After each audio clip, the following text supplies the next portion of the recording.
Greetings ladies and gentlemen, this is Callistophilus, and let's have a little rant about The Evil Within 2, a game with huge potential. Alas, was it used correctly? Let's find out. Now, to begin with, if you have been living under a rock or have been away from gaming for some time lately, then The Evil Within 2 is a third-person survival horror video game developed by Tango Gameworks and published by Bethesda Softworks, which was released back in October 2017. When it was first announced, it immediately grabbed my attention as I was pretty fond of the original Evil Within. As the time moved onwards, however, and more info was released regarding the title, I became a bit skeptical about the whole thing.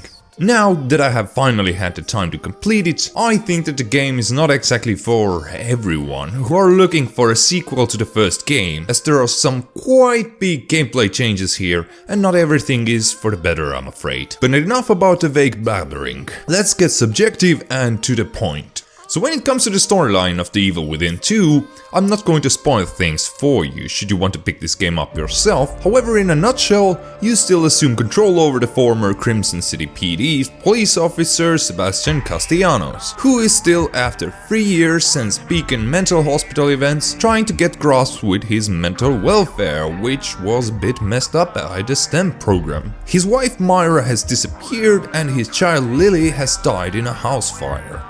Yeah, there's a pretty good concoction here for a proper madman. Alas, whilst drinking in a pub, Sebastian is approached once more by the Mobius employees and is let known that Lily had not actually died in the fire, but is being used within another STEM project as the core of the whole setup. Some things have gone wrong, however, with this project, and now Lily is in great danger, so Mobius makes an offer to Sebastian which he cannot refuse, to get inside STEM once more and try to save his daughter. Now, from the presentational perspective, there is no denying that the Evil Within games have always looked good. Yes, some texture work has not been the greatest, neither in the first installment nor in this one, giving you bland, low-res textures from time to time. However, it's more about the presentation as a whole which matters here, and the games have always looked gorgeous.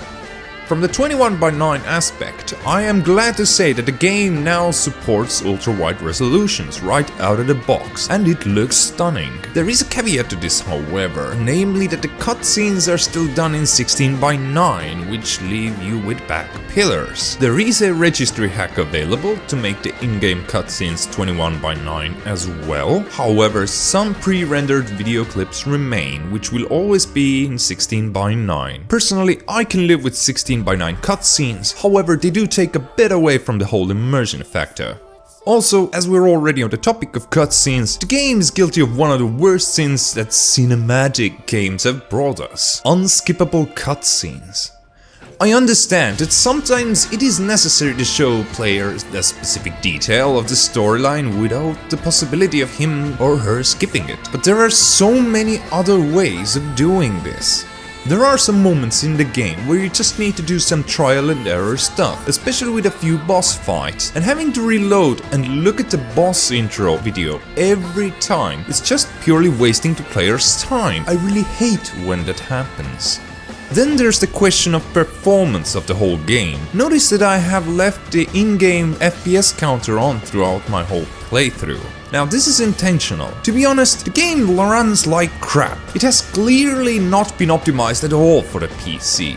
Changing any of the detail options besides the resolution does little to nothing to the overall performance. When I maxed out the graphics at 3440 by 1440 and got a crappy experience, I decided to lower the details a bit. I got around maybe 5 to 10 FPS increase overall. When I switched over to lower resolutions with the maxed out details, the boost got bumped to around 10 to maybe 15 FPS max. So this made me basically choose whether to run the game crappily at a non-native resolution or even more crappily under the native resolution of the monitor I use. In the end, I just chose to max everything out at native resolution, getting around 30 to 45 FPS average. Needless to say, a crappy experience is anything below 60, and not even the lowest settings at 2560 by 1080 could offer me anything over the 60 FPS limit.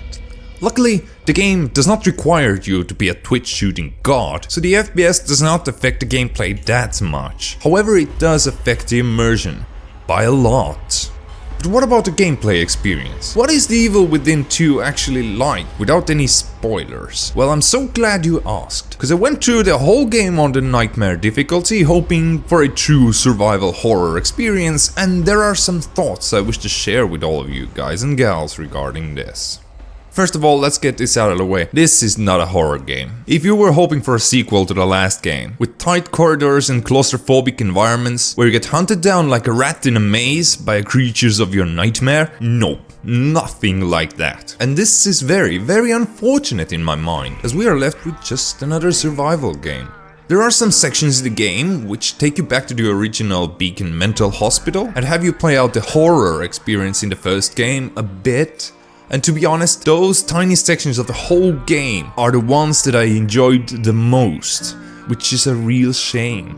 This time around, the game is way more open world-esque. You get to explore a utopian STEM city called the Union and get to see it come crumbling down as the story progresses. However, what I ended up doing most in my playthrough was just to look for enemies to hunt down. Yeah. This time you quickly realize that the only way forward in Nightmare difficulty is not by avoiding enemies, conserving your ammunition, but by actively just hunting down every enemy on every section of every map.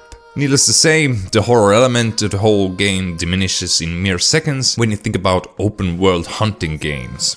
Now the reason why you will want to hunt down every monster in the game is simply the green gel that they drop upon death, which you can use to upgrade Sebastian's stats, just like in the first game. Should you need a tip on how to overcome the Nightmare mode more bearably, here's one. Invest the gel into the stealth tree and enjoy how Sebastian now starts to sneak faster than walk. Then just clean up every map with stealth kills and you're good throughout 90% of the game. Generally in my playthrough what happened was that I said, fuck the story, I'll just go gather that gel with some stealth kills for an upgrade. But it gets stale quickly once you figure out the AI and its limitations. Speaking of which, the AI is pretty brain dead, allowing you to kite monsters into bushes for stealthy kills, like there's no tomorrow. At some point even I thought to call this game Call of Evil, a bushy warfare. But with all the joking aside, just take a look at this. Due to logical thinking, I always switch the flashlight off when I encountered enemies in the game. This made sense, as anyone with a brain would immediately know where I was at the time when I tried to go for a stealthy kill when I had my flashlight on. Well, my illusions got shattered pretty quickly when I discovered that your flashlight has absolutely no effect on the enemy's vision. This was so weird to shine a flashlight right in the eyes of your enemies, and they wouldn't even bat an eye on that. Did it break the game? No, absolutely not. But did it break some of that immersion? Well, definitely. Now in an off chance where I wasn't exactly sneaking around but was forced to use the guns, then despite the gunplay and the weapon variety both being good enough, there was another problem. Namely, you get many guns of the same variety throughout the game. 3 pistols, 3 shotguns and so forth. The issue with that is you don't really want to use some of those weapons in certain situations, and some weapons, well, not ever again once you get a better version of it. There, however, is not an option to unload weapons ammunition from them once they're loaded into the gun already.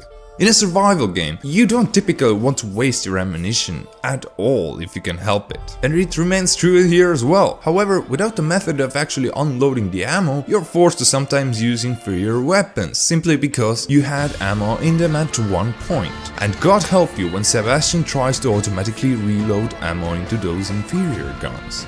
So, a lot of negative rambling about the game. Was it really that bad? No. It was something that I have come to expect out of AAA titles nowadays. Crappy, console-focused performance, good looks, long, sometimes repetitive gameplay, and a good story. I ran through the game killing every enemy I could find on Nightmare difficulty in 18 hours and a half. Am I disappointed by it? Well, only in a way that the game ran, and that it was not a survival horror game, more similar to its predecessor. But other than that, despite the irritations that I found with this game, I still enjoyed it. Would I recommend it? Honestly, I'm not sure. If you like the Evil Within 1 story, want to see through what happens to the STEM project this time, don't mind that it's no longer a horror game, and most importantly, accept that abysmal non-PC optimized performance, then yeah, definitely wait for a Steam sale or something similar.